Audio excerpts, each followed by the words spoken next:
आज हम बात करेंगे इब्रानी जुबान के हवाले से। जो लफ्ज़ इब्रानी है इसके मानी है पार के लोग। और अगर कोई तफसील के साथ आपसे पूछना चाहता है तो आप इसको अच्छी तरह ब्रीफ कर सकते हैं। पार के लोग दैट मीन फरात के पार के। तो इब्रानी का जो लफ्ज़ है जब ये कौम के लिए इस्तेमाल होता है तो इसको इब्रानी में कहते हैं इवरी। कौम के लिए इस्तेमाल हो तो इसको कहते हैं इवरी, और जब जुबान के लिए ये इस्तेमाल होता है तो इसको कहते हैं अवरीद। इब्रानी को जो हरूफ तहजी है इसके कुल 22 हरूफ है, और ये उर्दू और फारसी और अरबी की तरह दाएं से बाएं लिखी जाती है।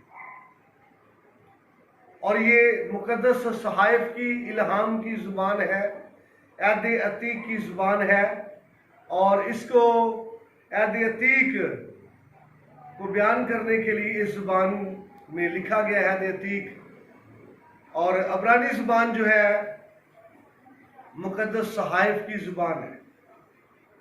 तो अगर आप सीखना चाहते हैं, बच्चों सीखना चाहते हैं जी, तो इसके लिए आप के अंदर शौक होना, जज्बा होना ये बड़ा ज़रूरी है इब्रानी का।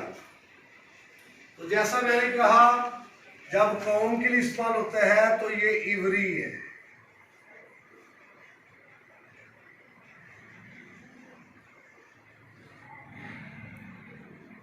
कौम के लिए होगा तो इवरी होगा, इससे मुराद इब्रानी कौम।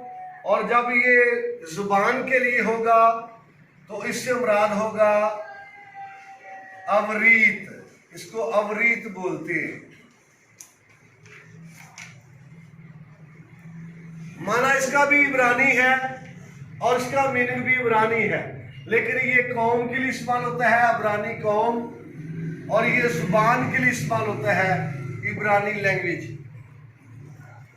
यहां तक आप मेरे साथ हैं?